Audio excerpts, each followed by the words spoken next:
Hai teman-teman, selamat datang di channel saya, Suket Ijo Channel.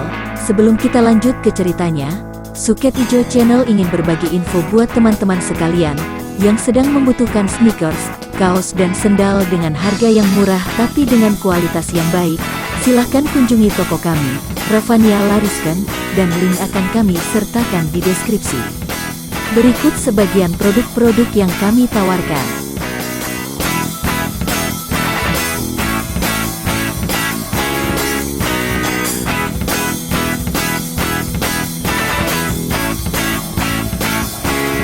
Oke, kalau gitu mari kita lanjut ke ceritanya lagi. Pendekar Sadis, serial Pedang Kayu Harum, bagian ke-70. Aku akan menghadapinya sendiri. Kalian tentu tahu kapan untuk turun tangan mencegah dia melarikan diri. Setelah berkata demikian dan merasa yakin bahwa puteranya dan 3 orang muridnya dapat mengerti apa yang dia maksudkan, tiba-tiba saja Pak San Kui telah menerjang ke depan dengan senjatanya yang ampuh, yaitu Hungwei Maut itu. Nampak api menyambar dari dalam Hungwei itu, kemudian menjadi cahaya yang menyambar ke arah muka dan leher Tianxin. Cepat bukan main gerakan ini, akan tetapi Tianxin sudah mengelak ke belakang.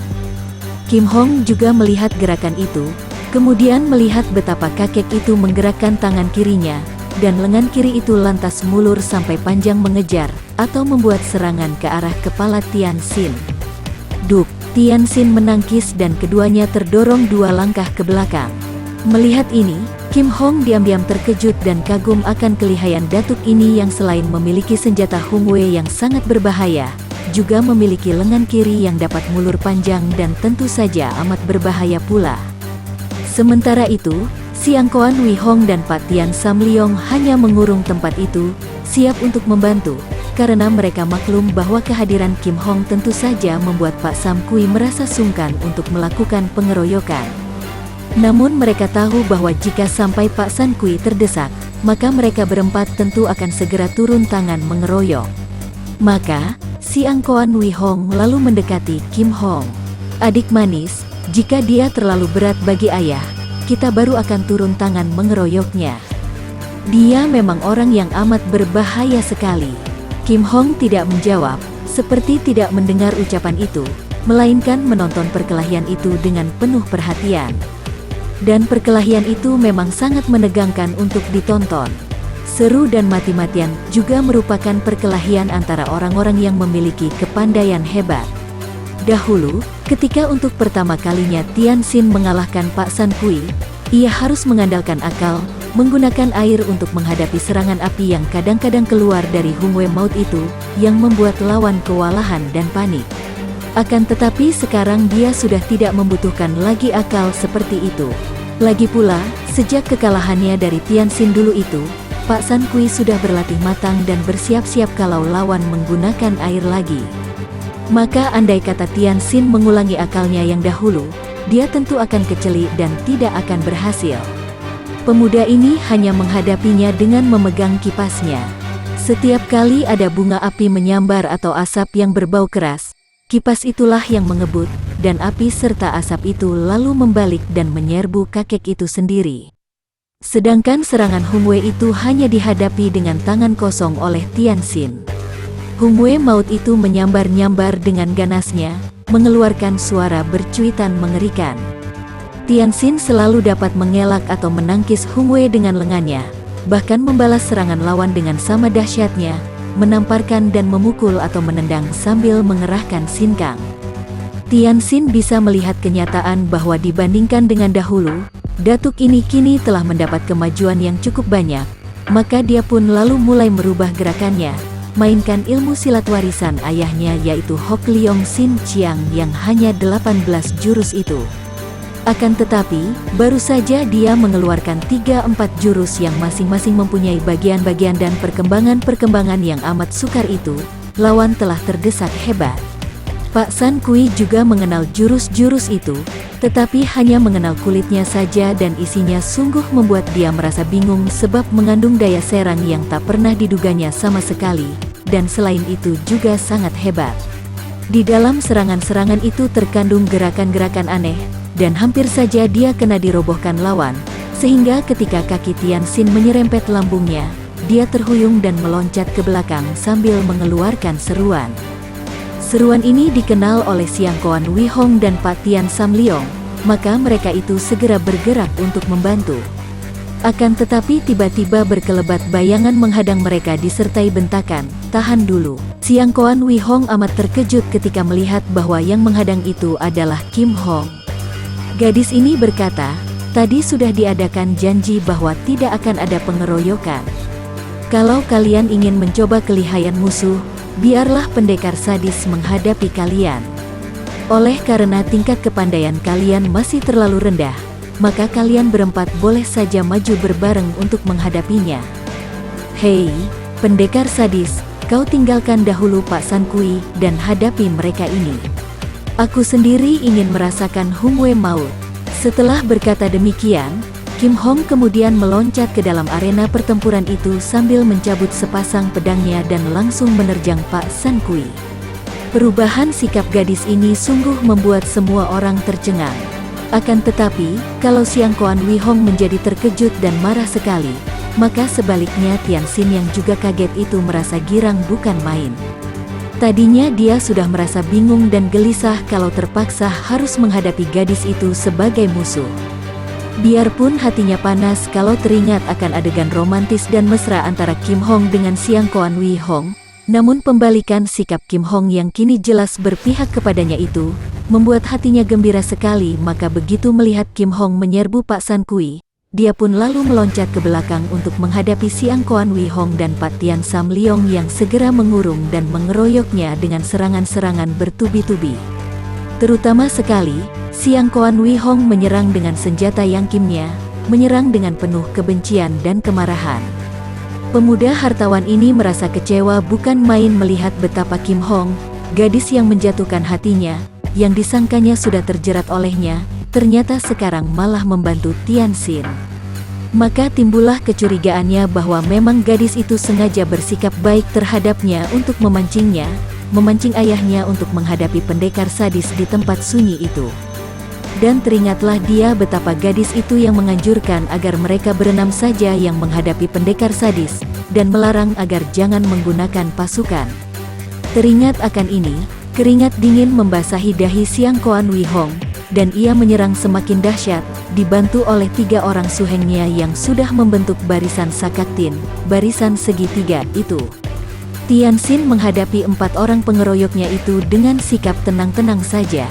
Akan tetapi, karena untuk menghadapi pengeroyokan 4 senjata itu lebih enak jika dia menggunakan senjata pula, maka selain kipasnya, dia pun cepat mencabut Jin Hua Kiam kemudian memutar pedangnya untuk melindungi dirinya, sambil kipasnya kadang-kadang menyambar dengan totokan-totokan maut. Akan tetapi, Tianxin tidak dapat mencurahkan seluruh perhatian terhadap 4 orang pengeroyoknya itu, karena dia merasa khawatir kalau Kim Hong terancam bahaya. Walaupun dia maklum bahwa kepandaian gadis itu kiranya tidak berada di sebelah bawah tingkat Pak San Kui. Pak San Kui sendiri yang tadinya tercengang dan marah melihat betapa tiba-tiba gadis itu membalik dan memihak musuh, dengan kemarahan meluap menghadapi Kim Hong. "Bagus," bentaknya, "memang mata anakku yang buta, tidak tahu bahwa engkau adalah siluman yang jahat. Mampuslah kau di tanganku." Kakek itu lantas menghisap Hung Wei-nya. Kemudian sekali dia menggerakkan Hung Wei, ada bunga api menyambar ke arah muka Kim Hong, disusul tiupan asap dari mulutnya yang dibarengi pula dengan totokan-totokan maut dari ujung Hung Wei. Benar-benar merupakan serangan maut yang amat hebat. Sejak tadi Kim Hong sudah melihat dan mempelajari kepandaian lawan, maka gadis ini mengerahkan ginkangnya yang amat istimewa, segera melesat ke atas untuk mengelak dari serangan bertubi-tubi itu. Akan tetapi tangan kiri kakek itu sudah menyambar, mulur sampai 2-3 panjang lengan biasa, mencengkeram ke arah dada. "Hei!" Kim Hong berseru dan pedangnya berkelebat menyambar untuk membacok lengan yang panjang mengerikan itu. Pak San Kui kembali meniupkan asapnya dan menarik tangannya. Karena asap itu selain sangat kuat juga mengandung bau yang menyesakkan nafas, maka terpaksa Kim Hong berjungkir balik di udara, dan itu saja telah menunjukkan kemahiran ginkang yang sangat hebat. Dan sambil berjungkir balik ini Kim Hong sudah memindahkan pedang dari tangan kirinya ke tangan kanan sehingga tangan kanan itu memegang dua pedang, sedangkan tangan kirinya lalu bergerak. Sinar merah menyambar dari atas ke arah kepala dan dada Pak San Kui. Pak San Kui terkejut sekali dan dengan cepat dia memutar Hung Wei-nya untuk menangkis. Terdengar suara nyaring berkerincingan pada saat jarum-jarum merah itu terpukul runtuh. Akan tetapi, gadis itu telah turun ke atas tanah dan menyerang kembali dengan sepasang pedangnya. Gerakannya aneh luar biasa sehingga yang nampak hanyalah dua gulungan sinar hitam yang bergulung-gulung laksana dua ekor naga hitam mengamuk. Pak San Kui menangkis beberapa kali sehingga nampak bunga-bunga api berhamburan dari mulut Hung Wei dan juga dari pertemuan senjata mereka. Kembali Pak San Kui merasa terkejut bukan main. "Tahan!" serunya, dan dia pun meloncat ke belakang. Kim Hong lalu menyilangkan sepasang pedang hitamnya di depan dada dan memandang sambil tersenyum mengejek. "Pak San Kui, kini engkau hendak bicara apa lagi?" tanyanya. Kini lenyap sikapnya yang tadinya menghormat terhadap datuk itu, berubah menjadi sikap dan suara penuh ejekan. Pak San Kui mengerutkan alisnya dan memandang tajam, penuh selidik. Dan teriakannya tadi ternyata juga menghentikan pertandingan antara Tian Xin dengan 4 orang yang mengeroyoknya.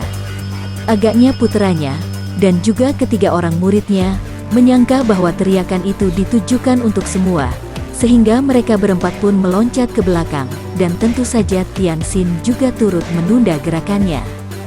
Dia ingin tahu apa yang akan dikatakan oleh kakek itu. "Nona, aku pernah mendengar tentang jarum merah dan juga tentang Hokmo Siang Kiam. Ada hubungan apakah engkau dengan Lem Xin?" Pertanyaan ini persis sama dengan yang pernah diajukan oleh si Tian Ong kepadanya.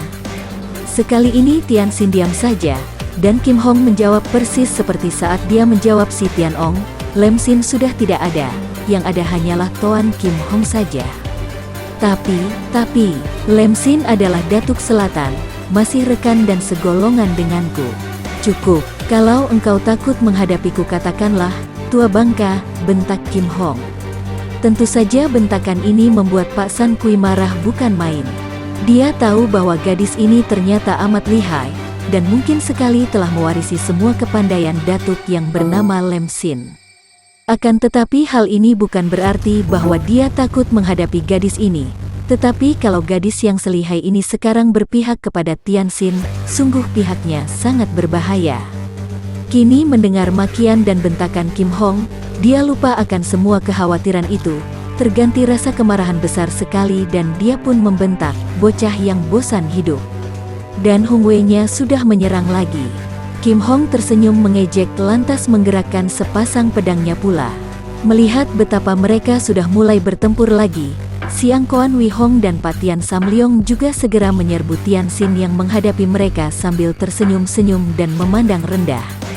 Akan tetapi pemuda ini tetap saja membagi perhatiannya untuk Kim Hong karena dia tidak ingin gadis itu celaka di tangan Datuk Utara yang lihai itu. Diam-diam Kim Hong merasa gembira sekali, karena semenjak dia meninggalkan Pulau Teratai Merah, berkelana di dunia Kang Ou sampai mendapatkan julukan Lem Xin, baru beberapa kali saja dia memperoleh lawan yang cukup tangguh. Pertama sekali adalah Tian Xin yang telah berhasil mengalahkannya, mengalahkan ilmu silatnya bahkan juga menundukkan hatinya, pria pertama yang diserahi tubuhnya sebagai tanda takluk. Kemudian dia bertemu dengan si Tian Ong yang merupakan lawan yang tangguh pula. Dan kini, Pak San Kui juga merupakan lawan yang menggembirakan karena memang lihai sekali. Kim Hong harus mengerahkan seluruh kepandaian serta tenaganya, barulah dia dapat mengimbangi kehebatan kakek itu. Di lain pihak Pak San Kui terkejut bukan main sesudah memperoleh kenyataan bahwa dia sungguh-sungguh tidak mampu mengatasi gadis itu. Jurus apapun yang dikeluarkannya selalu dapat dibendung oleh gadis itu, sementara dia sendiri dengan setengah mati baru sanggup menyelamatkan diri dari desakan gadis itu. Apalagi kecepatan dan keringanan tubuh gadis itu yang membuat dia hampir kewalahan. Benar-benar seorang lawan yang tingkat kepandaiannya agaknya tidak di bawah pendekar sadis sendiri. Mulailah dia merasa khawatir sekali. Kalau gadis ini membantu Tian Xin, maka pihaknya jelas akan mengalami kerugian hebat. Sesudah membiarkan Kim Hong menghadapi serta merasakan kelihayan Datuk Utara itu selama lebih dari 50 jurus, tiba-tiba Tian Xin melompat dan meninggalkan 4 orang pengeroyoknya lalu menerjang Datuk itu sambil berkata kepada Kim Hong, "Jangan kau merampas musuh besar dari tanganku." Kim Hong tertawa dan gadis ini pun membalik lalu menghadapi Siang Koan Wee Hong dan Pak Tian Sam Leong. Pada saat itu Siang Koan Wee Hong sudah merasa yakin bahwa gadis ini agaknya memang sengaja mendekati keluarga Pak San Kui untuk memancing mereka ke tempat itu, maka dia pun menjadi marah sekali. "Perempuan hina, rasakan pembalasanku." Yang Kimnya menyerang ganas, lantas disusul cengkeraman tangan kirinya dengan ilmu cakar Garuda. Dimaki seperti itu, Kim Hong menjadi marah sekali. Pedangnya berkelebat menyambar, yang satu menangkis Yang Kim dan yang kedua membabat ke arah lengan kiri lawan, dan selain itu, dia pun mengerahkan segenap tenaganya. Memang Siang Koan Wee Hong berhasil menarik kembali lengan kirinya, akan tetapi setelah terdengar suara keras itu, ujung Yang Kimnya pecah terbabat oleh pedang hitam. Dan Kim Hong masih terus mendesaknya, akan tetapi pada saat itu pula Pak Tian Sam Leong telah menyerbunya dari belakang, kanan dan kiri. Terpaksa darah itu memutar kedua pedangnya, dan kembali dia menghadapi pengeroyokan mereka berempat. Akan tetapi sekali ini Kim Hong tidak main-main lagi dan gerakan kedua pedangnya membuat 4 pengeroyok itu menjadi kalang kabut dan terdesak hebat. Apalagi Siang Koan Wee Hong juga telah mengalami kekagetan karena ujung Yang Kimnya sudah patah. Pemuda ini sama sekali tidak pernah menyangka bahwa gadis cantik yang pernah membiarkan dia menciuminya dengan mesra itu ternyata memiliki ilmu kepandaian begitu hebat sehingga ayahnya sendiri pun tidak mampu mengalahkannya. Sementara itu, perkelahian antara Tian Xin dan Pak San Kui juga sudah menampakkan perubahan. Kini Tian Xin mulai mengeluarkan semua kepandaiannya dan mengerahkan seluruh tenaganya. Kakek itu tampak lelah sekali, dan cahaya lampu di depan pondok itu biarpun hanya suram saja, namun masih dapat menerangi keadaan kakek yang wajahnya menjadi pucat, napasnya agak memburu dan dari topi sulaman bunga emas di kepalanya itu keluar uap putih yang tebal. Tapi Tian Xin terus mendesaknya, dan setiap kali Hung Wei bertemu dengan Gim Hua Kiam, tentu kakek itu tergetar dan terhuyung ke belakang. Kembali dua senjata itu saling bertemu dan kali ini sedemikian hebatnya, sehingga tubuh kakek itu langsung terjengkang ke belakang dan jatuh terduduk. Akan tetapi Pak San Kui telah menggerakkan lengan kirinya yang bisa memanjang itu. Sambil duduk, tangan kirinya itu bergerak seperti ular dan tahu-tahu sudah menangkap kaki kanan Tian Xin. Pemuda ini memang sengaja membiarkan kakinya ditangkap, akan tetapi ketika kakinya ditarik, tetap saja dia tidak mampu mempertahankan dan dia pun terpelanting. Akan tetapi bukan sembarangan terpelanting, melainkan terpelanting yang sudah diaturnya sehingga ketika terguling itu, pedangnya bergerak, sinar perak berkelebat ke bawah. Pak San Kui meloncat berdiri kemudian terhuyung ke belakang. Lengannya tertinggal di kaki Tian Xin karena pedang itu telah membabat buntung lengan kirinya sebatas siku, tetapi tangan kirinya itu masih saja mencengkeram pergelangan kaki pemuda itu. Tian Xin cepat membungkuk dan segera melepaskan tangan kiri lawan itu dari kakinya.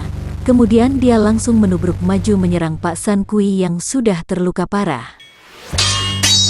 Kembali bunga api berpijar dan tubuh kakek itu terjengkang.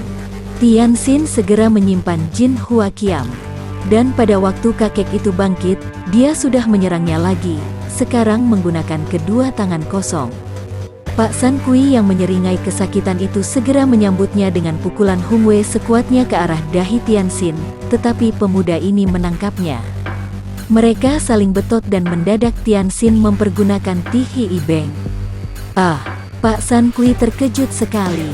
Dia sudah tahu bahwa lawannya ini mempunyai ilmu Tihi Ibeng yang mukjizat itu, akan tetapi dia sama sekali tidak menyangka bahwa pemuda itu akan menggunakannya pada saat itu.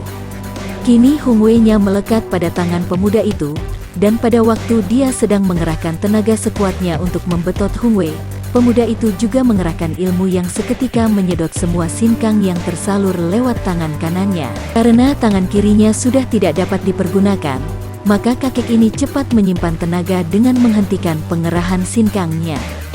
Hanya itulah satu-satunya jalan untuk menyelamatkan dirinya agar tenaga Elwekangnya tidak tersedot habis.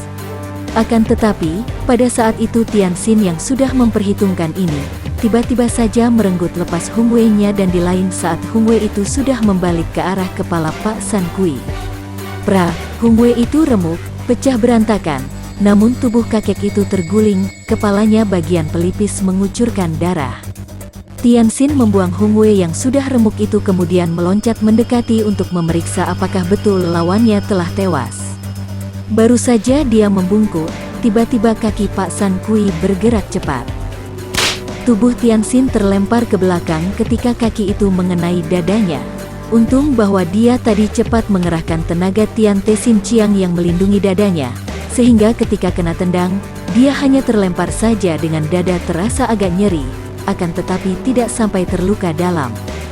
Kakek itu tertawa aneh dan tubuhnya sudah meloncat bangun lagi lalu menubruk ke arah Tianxin yang masih rebah terlentang sesudah terlempar tadi. Tianxin menyambutnya dengan totokan ke arah leher sambil meloncat bangun. Cus! Tianxin kaget bukan main ketika jari tangannya hanya menotok kulit daging yang lunak. Bahkan disangkanya kakek itu sudah mempergunakan ilmu yang dimiliki Kim Hong, yaitu melepaskan daging menyembunyikan otot seperti ilmu Bian Kun, ilmu silat kapas. Akan tetapi ketika dia memandangi, ternyata kakek itu terkulai dan roboh tak bernyawa lagi. Ternyata kakek itu telah tewas sesudah mengeluarkan suara ketawa aneh, dan pada saat menubruk dirinya tadi, dia telah menggunakan tenaganya yang terakhir dalam tendangan tadi, dan sesudah dia memeriksanya, ternyata pelipis kepalanya telah retak oleh pukulan dengan Hung Wei tadi. Tianxin cepat menengok. Dia melihat betapa Kim Hong mempermainkan 4 orang lawannya. Dia pun tidak membantu, hanya menonton saja sambil berdiri di depan pondok. Diam-diam, dia merasa semakin kagum kepada Kim Hong.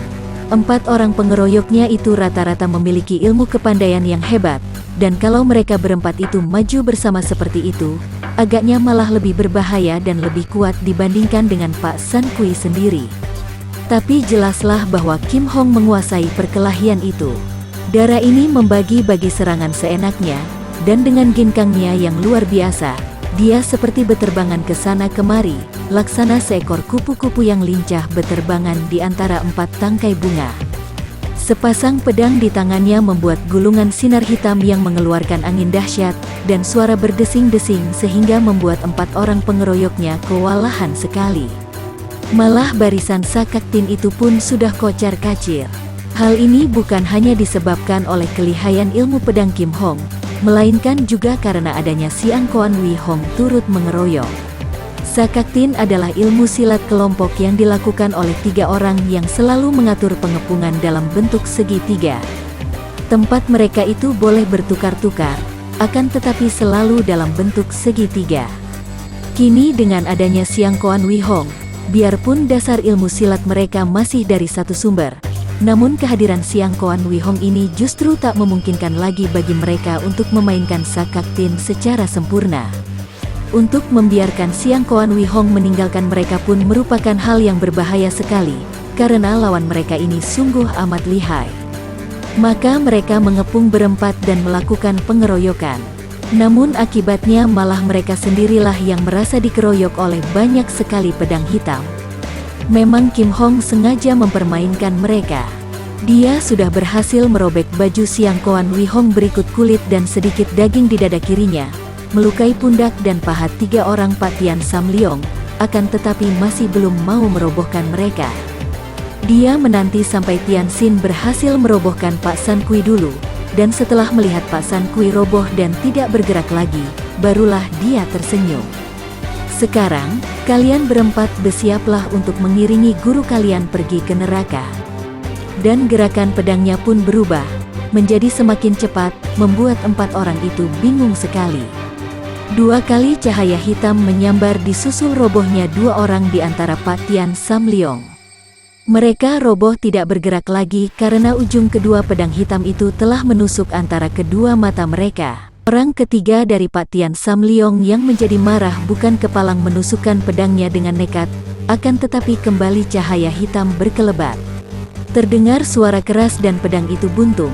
disusul robohnya pemegangnya dengan leher yang hampir putus akibat terbabat cahaya hitam pedang Hokmo Siang Kiam. Kini tinggal Siang Koan Wi Hong seorang diri yang harus menghadapi wanita itu.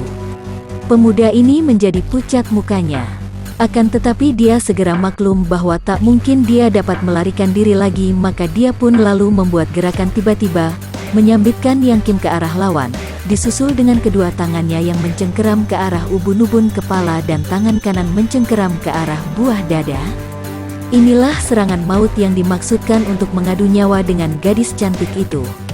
Akan tetapi, dengan mudahnya Kim Hong dapat mengelak dari sambaran Yang Kim. Lantas sebelum serangan kedua tangan lawan dapat menyentuhnya, dia telah membuat gerakan meloncat cepat, tubuhnya melesat ke arah belakang tubuh lawan, kepalanya digerakkan dan tahu-tahu rambutnya yang panjang hitam dan harum itu sudah menyambar ke depan dan telah membelit leher Siang Koan Wi Hong.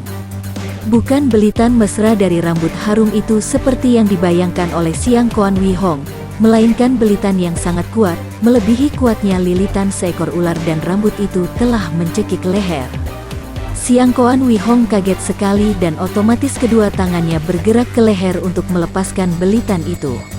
Akan tetapi tiba-tiba saja Kim Hong memutar kepalanya sehingga tubuh Siang Koan Wi Hong terangkat dan terbawa oleh putaran itu, lantas diputar beberapa kali dengan amat kuatnya, dan akhirnya belitan rambut itu terlepas.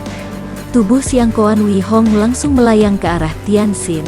Tubuh itu sudah lemas karena belitan rambut tadi telah membuatnya tak dapat bernapas. Maka ketika Tianxin menyambutnya dengan tamparan, Siang Koan Wi Hong yang sudah setengah mati itu tak mampu mengelak lagi. Tubuh pemuda itu terbanting dan seperti juga ayahnya, kepalanya retak akibat tamparan yang dilakukan oleh Tianxin, dan dia pun tewas tak jauh dari mayat ayahnya. Mereka kini saling berhadapan, saling pandang di bawah penerangan sinar lampu redup depan pondok itu. Mayat 5 orang itu berserakan. Kim Hong, mari kita pergi dari sini, kalau ketahuan pasukan penjaga kita akan repot juga.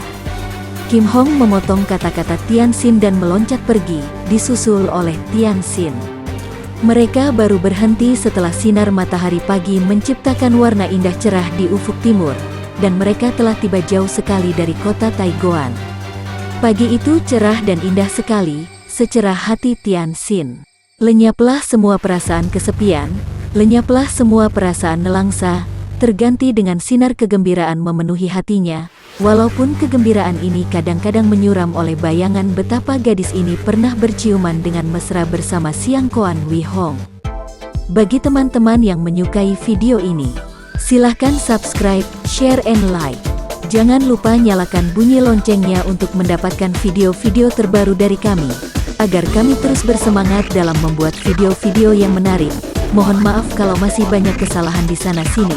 Semoga kedepannya kami bisa lebih baik lagi. Terima kasih.